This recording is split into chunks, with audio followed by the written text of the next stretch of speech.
యేసుక్రీస్తు నామంలో మీ అందరికీ వందనాలు తెలియజేస్తూ ఉన్నాం. అపోస్తలుడైన పౌలు కొరింథీయులకు రాసిన 2వ పత్రిక 4వ అధ్యాయము 1-2 వచనాలు మనం ఈ సమయంలో ధ్యానిద్దాం. పౌలు తన యొక్క వ్యక్తిగత జీవితంలో ఎలాంటి విశ్వాసమైనటువంటి పరిచర్యను కొనసాగించాడో, ఎంత నమ్మకమైనటువంటి విధానాన్ని తను అవలంబించాడో మనము మన జీవితంలో కూడా అలాంటి క్రమశిక్షణ, అట్టి విధానాన్ని మనం కలిగి జీవించడానికి సిద్ధపడాలి.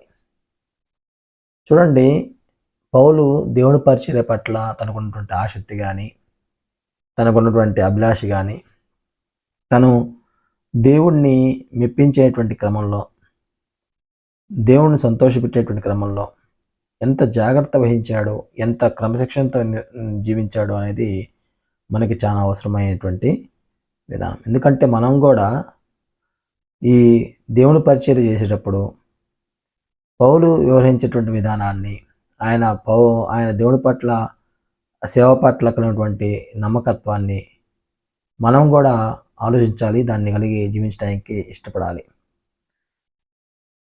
కొరింథీయులకు రాసినటువంటి 2వ పత్రిక 4వ అధ్యాయము 1-2 వచనం చదివినప్పుడు, కాబట్టి ఈ పరిచర్య పొందన్న కరుణింపబడిన వారమై అధైర్యపడము. మేము అధైర్యపడము, మేము ధైర్యంగా ఉన్నాం. అంటే ఒక సువార్థికునికి, దేవుని సేవ చేసేటువంటి వ్యక్తికి ఉండవలసినటువంటి మొదటి లక్షణం ఏంటంటే ధైర్యం. ధైర్యం లేని వ్యక్తి సువార్త సేవ చేయలేడు. ధైర్యంగా ముందుకెళ్లే వ్యక్తి మాత్రమే సువార్త సేవ చేయగలడు. పిరికివారుగాను, భయపడేవారుగాను, ప్రతి విషయానికి ఆందోళన చెందేవారుగాను ఉంటే సువార్త పనిలో ముందుకెళ్ళలేరు. కొన్ని సందర్భాల్లో మనకు ఎదురయ్యేటువంటి ప్రతికూల పరిస్థితులు, సువార్త పనుల్లో మనకు ఎదురయ్యేటువంటి అన్య మతస్థుల ద్వారా జరిగేటువంటి ఒక ఇబ్బంది మనం గమనిస్తూ ఉంటాం. ఆ సమయంలో వాళ్ళు మనకి కలుగజేసేటువంటి శ్రమ కానీ, ఇబ్బంది కానీ, వారు మాట్లాడేటువంటి చులకనతో కూడినటువంటి మాటలు కానీ, హేళన చేసే మాటలు కానీ మనల్ని ఇబ్బంది పెడతాయి, బాధ పెడతాయి.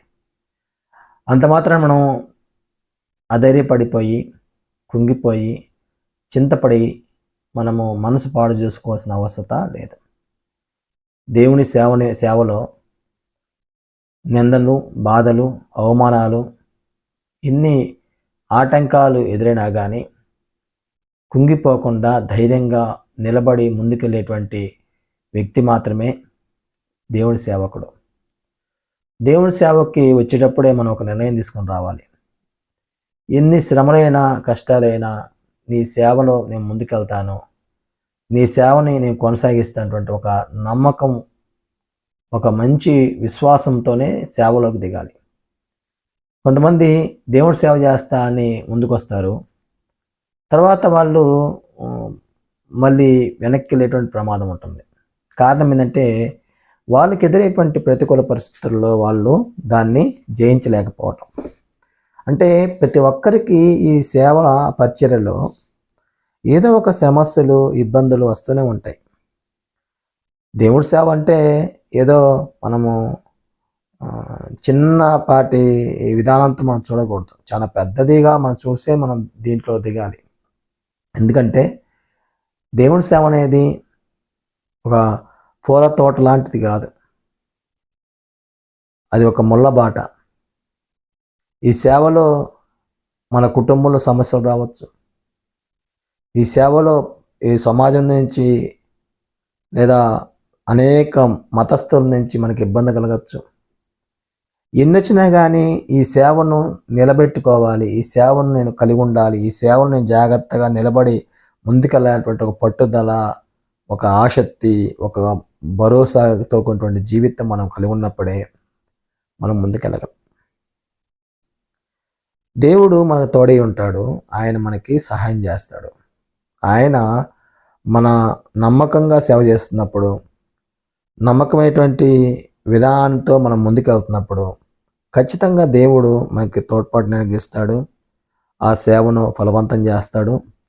దేవుడు మనకు ఎదురయ్యేటువంటి ప్రతికూల పరిస్థితుల్లో కూడా ఆయన తోడై ఉండి మనల్ని రక్షించడానికి, సహాయం చేయడానికి, ఆదరించడానికి కూడా ఆయన సిద్ధంగా ఉన్నాడు.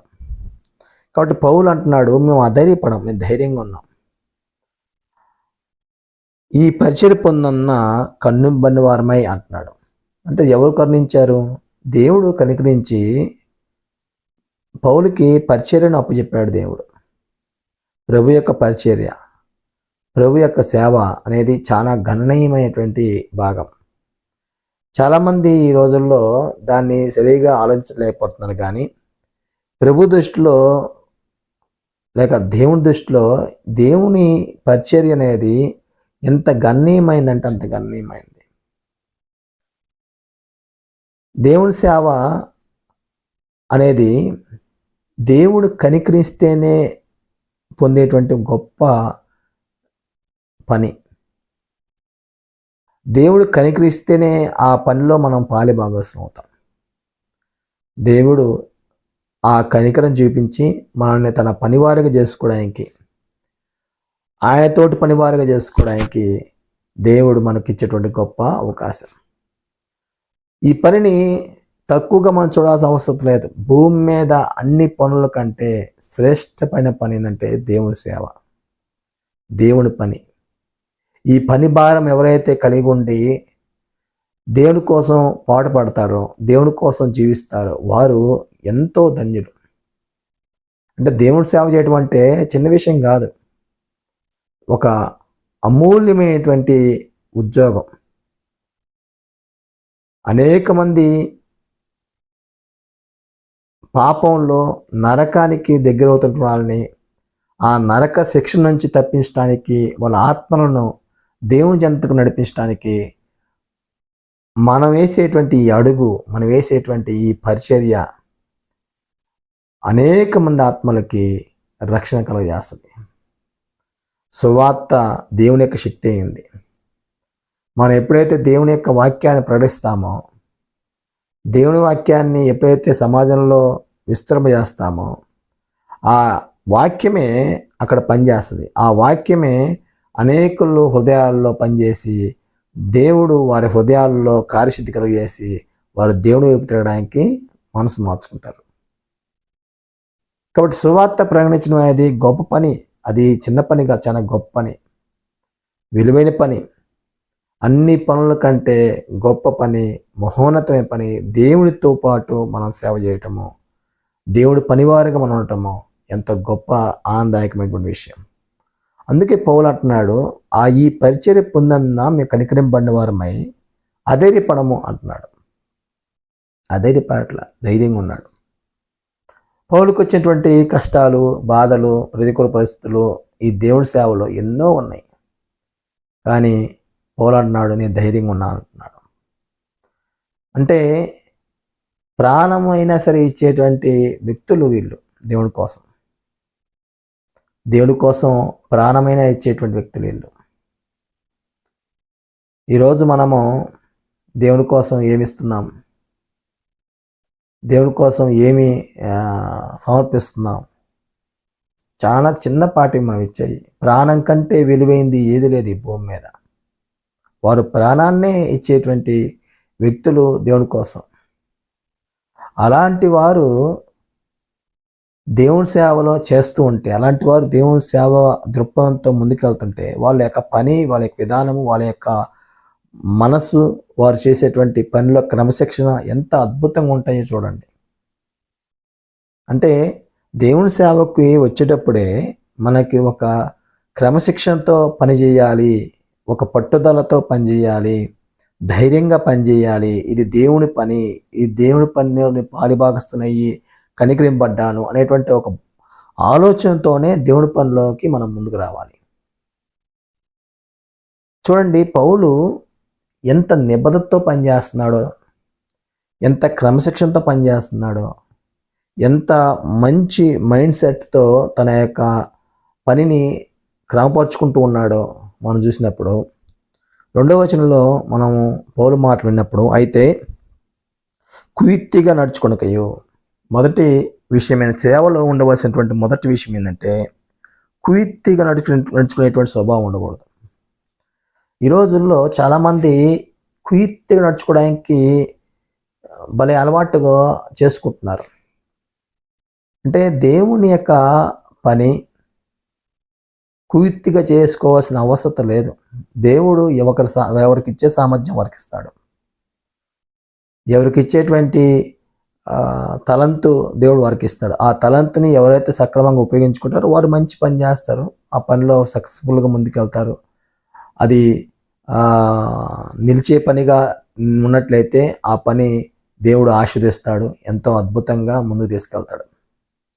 కానీ కుయుక్తికరమైనటువంటి ఆలోచనలతో, వేషధారణతో కూడినటువంటి ఆలోచనలతో పనిలో ముందుకెళ్ళకూడదు. ఆ పనిని దేవుడు ఆశీర్వదించడు. ఆ పనిని ఆస్వాదించడం, దాంతోపాటు ఆ వ్యక్తిని కూడా దేవుడు ఆస్వాదించడం. ఈ రోజుల్లో చాలామంది కుయుక్తిగా నడుచుకోవడము చాలా మనసుల్లో, హృదయాల్లో కలిగి ఉండి ముందుకెళ్తూ ఉన్నారు. అది మంచి స్వభావం కానే కాదు.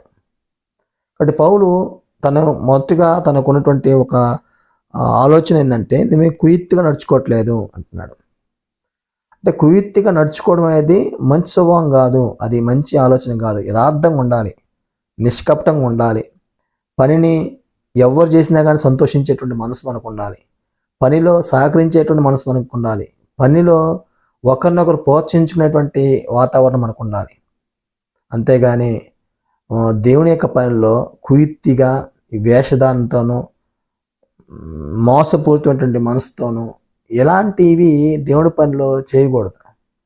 లోకంలో ఒకప్పుడు మనం లోకంలో జీవించినప్పుడు కుయుక్తిగాను, వేషధారణగాను, లేకపోతే మోసపూరితమైన ఆలోచనతో మనం బతికాం. కానీ క్రీస్తులోకి వచ్చిన తర్వాత కూడా ఇలాంటి ఆలోచనలతో, ఇలాంటి భావంతో మనం బతికితే వాళ్ళు అసలు దేవుని సేవకులుగా పక్కన పెట్టారు, విశ్వాసులే కాదు వాళ్ళు. అందువల్ల దేవుని పనిలో కుయుక్తిగా నడుచుకునేటువంటి స్వభావం ఉండకూడదు మొదటిగా. 2, దేవుని వాక్యము వంచనగా బోధించకూడదు. తమకిష్టం వచ్చిన రీతిగా, తమ స్వలాభం కోసం, తమ యొక్క మనుషులు మెప్పించడానికి, మనుషుల మధ్య గౌరవాన్ని దక్కించుకోవడానికి, ఇలాగా తమ సామ్రాజ్యాన్ని విస్తృతం చేసుకోవడం ఆలోచనతో చేసేటువంటి ప్రసంగాలు, చేసేటువంటి బోధలు అనేవి అవి దేవునికి హితమైనటువంటి విషయాలు కానే కాదు. పౌలు 2 విషయాలను చాలా స్పష్టంగా చెబుతున్నాడు. 1, కుయుక్తిగా నడుచుకోకూడదు దేవుని సేవలో. 2, దేవుని వాక్యాన్ని వంచనగా బోధింపకూడదు. వంచనగా బోధించేటువంటి స్వభావము ఎవరికి ఉండకూడదు. ఈ రోజుల్లో దేవుని వాక్యము ఎలా బోధింపబడుతుంది? తమకు అనుకూలమైనటువంటి ఆలోచనల్ని గ్రంథం మీద రుద్దుతూ, మనుషుల్ని మెప్పించడానికి, వారిని రాబట్టుకోవడానికి, వారికి అనుకూలమైనటువంటి బోధలు, వాళ్ళకి అనుకూలంగా ప్రసంగాలు, వారు సంతోషించేట్లుగా మాటలు, ఇలాగా కొన్ని మాటలు చెబుతూ ప్రజలని మోసపూరితమైనటువంటి ఆలోచనలో ముంచెత్తున్నారు కొంతమంది బోధకులు. పౌలు ఎంత క్రమశిక్షణ గల వ్యక్తి అంటే దేవుడి వాక్యంగానే చూశాడు. ఈరోజు మనం దేవుడి వాక్యాన్ని దేవుడు యొక్క వాక్కుగా మనం చూడాలి. ఆయన దేవుని యొక్క మాట, దేవుని నోటి నుండి వచ్చిన మాట అది. ఆ మాటను ప్రకటించేటప్పుడు మనం కుడికి కానీ ఎడమకి కానీ తొలగకూడదు. ఆ మాటను విరోధంగా మనం ఏం చేయకూడదు. ఆ మాటను బట్టి మనము వ్యవహరించాలి, ఇతరులని వ్యవహరించేట్లుగా, వాళ్ళు జీవించేట్లుగా ప్రోత్సహించాలి. అంతేగాని దాన్ని కలిపి చెరిపి వంచనగాను, తమ ఆలోచనలను రుద్ది మనుషుల మెప్పు కొరకు ఇలాంటి భావంతో కానీ వాక్యాన్ని బోధిస్తే అలాంటిది పనిలో దేవుడు యొక్క ఆశీర్వాదము ఎన్నడూ ఉండేటువంటి అవకాశము లేదు. ఇక్కడ మనం 2 విషయాలు మనం గమనించాం. ఒకటి, కుయుక్తిగా నడుచుకోకూడదు. దేవుని వాక్యము వంచనగా బోధింపకూడదు. 3వ విషయం చెబుతున్నాడు ఏమంటే, సత్యమును ప్రత్యక్షత పరచడం వలన ప్రతి మనుషుని మనస్సాక్షి ఎదుట మమ్మల్ని మేమే దేవుని సముఖమందు మెప్పించుకొంచు అవమానకరమైన రహస్య కార్యములను విసర్జించి ఉన్నాము. సత్యమును ప్రత్యక్షపరచడం అనేది కీలకమైనటువంటి సమాచారం. అంటే దేవుని యొక్క సువార్త పరిచర్యలో సువార్థికుడు ఉండవలసినటువంటి లక్ష్యము, ఒక గురి ఏంటంటే, దేవుని యొక్క సత్యాన్ని సరైన రీతిగా ప్రత్యక్షపరచబడాలి. తన జీవితం ద్వారా ఆ సువార్త ప్రత్యక్షపరచబడాలి, లేదా ఆ దేవుని మాటలు ప్రత్యక్షపరచబడాలి. తన మాట్లాడే మాటలు కూడా తన జీవితాన్ని చూపిస్తూ అవి చేయగలగాలి. అంటే ఒక వ్యక్తి సత్యాన్ని ప్రకటించేటప్పుడు ఆ సత్యము తన జీవితంలో ఉండాలి. ముందు సత్యాన్ని ప్రత్యక్షపరచడం అంటే చిన్న విషయం కాదు.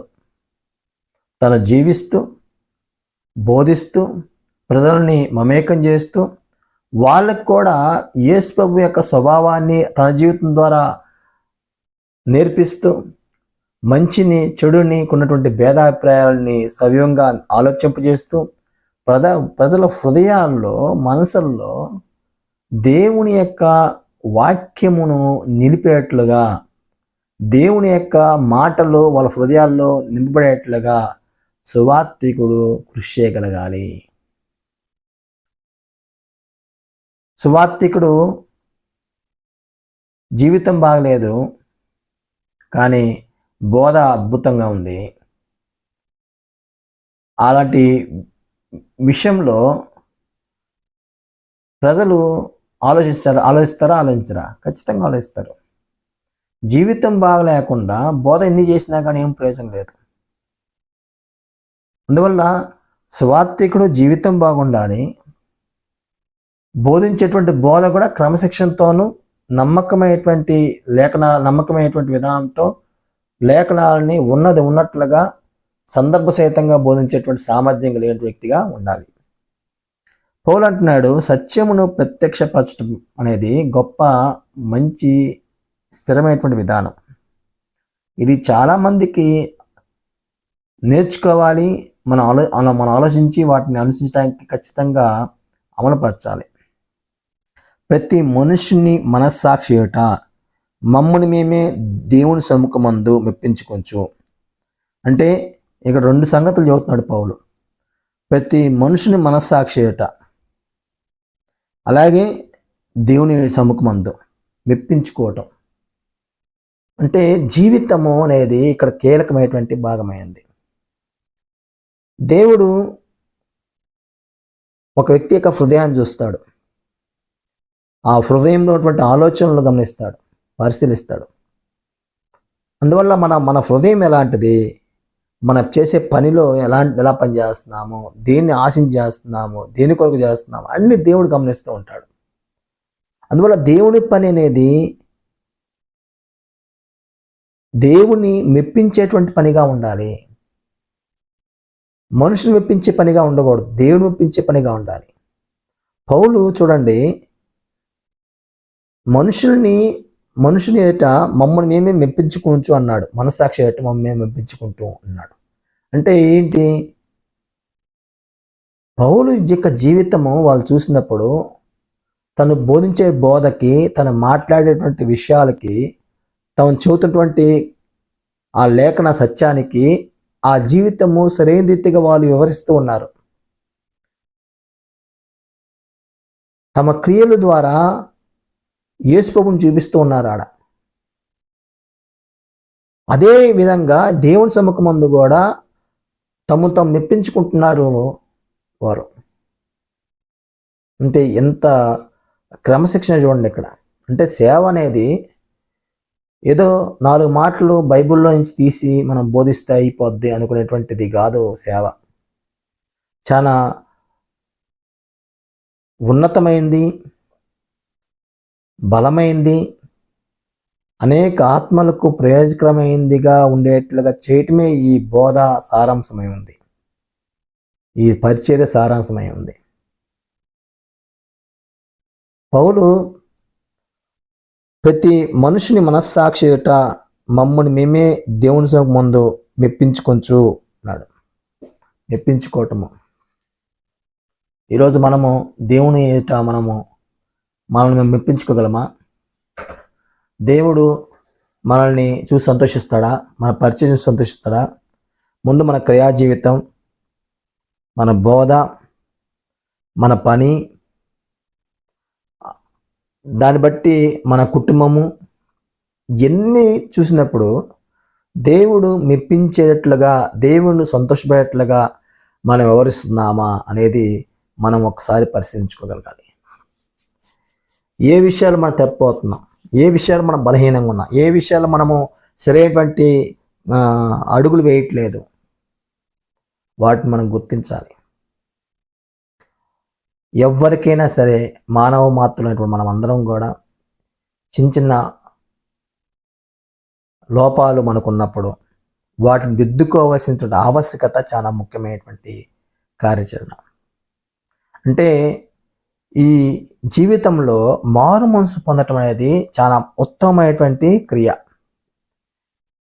మంచి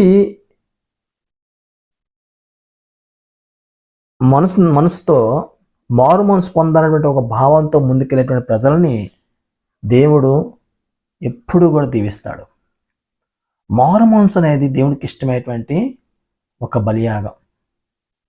మనము మారు మనసు పొందుతున్నప్పుడు దేవుడు ఎంతగానో ఆనందిస్తాడు, సంతోషిస్తాడు. మనం మారు మనసు పొందకుండా కఠినపరుచుకొని పాపంలో జీవిస్తున్నప్పుడు దేవుడు దుఃఖపడతాడు, సంతోషించడు. అంత మాత్రమే కాదు, మనకి శాపములు కూడా వస్తాయి. అందువల్ల పౌలు చూడండి, మనుషులేటను దేవుడేటను తాను మెప్పించుకుంటున్నాడు. అవమానకరమైన రహస్య కార్యములను విసర్జించున్నాము. అది దేవుడికి అవమానకరమైనవి, సమాజానికి అవమానకరమైనది, ప్రజలేట అవమానకరమైనవి ఏమన్నా కానీ వాటిని, ఆ రహస్య కార్యములను అంటే కనిపించినవి, అంటే పైకి కనిపించేవి కాదు, అంతరంగం ఉన్నటువంటి ఆ రహస్య కార్యాలని విసర్జించున్నాము. మేము దాన్ని తీసివేసుకుంటున్నాము, దాని నుండి దూరంగా వెళ్తున్నాము. అంటే రహస్యంగా ఉండేవి ఒకవేళ ఎవరికి తెలియపోవచ్చు, మనుషులు తెలియపోవచ్చు, కానీ ఎవరు తెలుస్తుంది? దేవుడు తెలుస్తుంది. అంటే దేవుడు తెలుస్తుంది కాబట్టి మనుషులకు తెలియట్లేదు కాబట్టి కాదు. ఇక్కడ వాళ్ళు దేవుని యొక్క పరిచర్యను చేసేటువంటి క్రమంలో ఎంత ఉన్నతనంగా, ఎంత ఘనంగా దేవుని యొక్క మహిమార్థంగా పనిచేశారు అనేది ఇక్కడ కీలకమైన సమాచారం. వారు అవమానకరమైనటువంటివి, దేవునికి అవమానకరమైనది ఏదైనా ఉన్నా కానీ హృదయంలో, మనసులో రహస్యంగా ఉన్నటువంటి ఆ ఆలోచనల్ని, ఆ తత్వాన్ని, ఆ దిగజారినటువంటి జీవితాన్ని విసర్జించడానికి ఇష్టపడి ముందుకెళ్తున్న వ్యక్తి, మారు మనసు పొందేటువంటి మంచి మనసు గల వ్యక్తులు.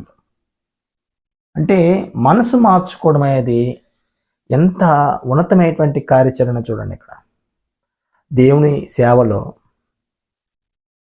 మన బలహీనతలను, లోపాలను దిద్దుకుంటూ మంచి హృదయంతోనూ మంచి మనసుతోనూ నింబడినటువంటి క్రైస్తవులుగాను, విశ్వాసులుగాను దేవుని యొక్క పరిచర్య చేసేటువంటి ఒక నమ్మకత్వంతో కూడినటువంటి వారంగా మనం బ్రతికితే దేవుడు మనల్ని చూసి ఆనందిస్తాడు. దేవుణ్ణి సంతోషపెట్టే విధంగా మన యొక్క జీవితము ఉండాలి. దేవుడు దుఃఖపడే విధంగా మన జీవితము ఎన్నడూ ఉండకూడదు. సువార్త పనిలో నమ్మకమైనటువంటి పని మనం చేయాలి. ఆ పని యథార్థమైనది ఉండాలి. దేవుడు ఆ పనిని చూసి ఆనందించేట్లుగా ఉండాలి. ఆ పని నిలిచే పనిగా ఉండాలి, కానీ కాలిపోయే పనిగా ఉండకూడదు. కాబట్టి పౌలు క్రమశిక్షణతో దేవుని యొక్క సువార్త పని ఎలా జరిగించాడో మనం ఆలోచించాం.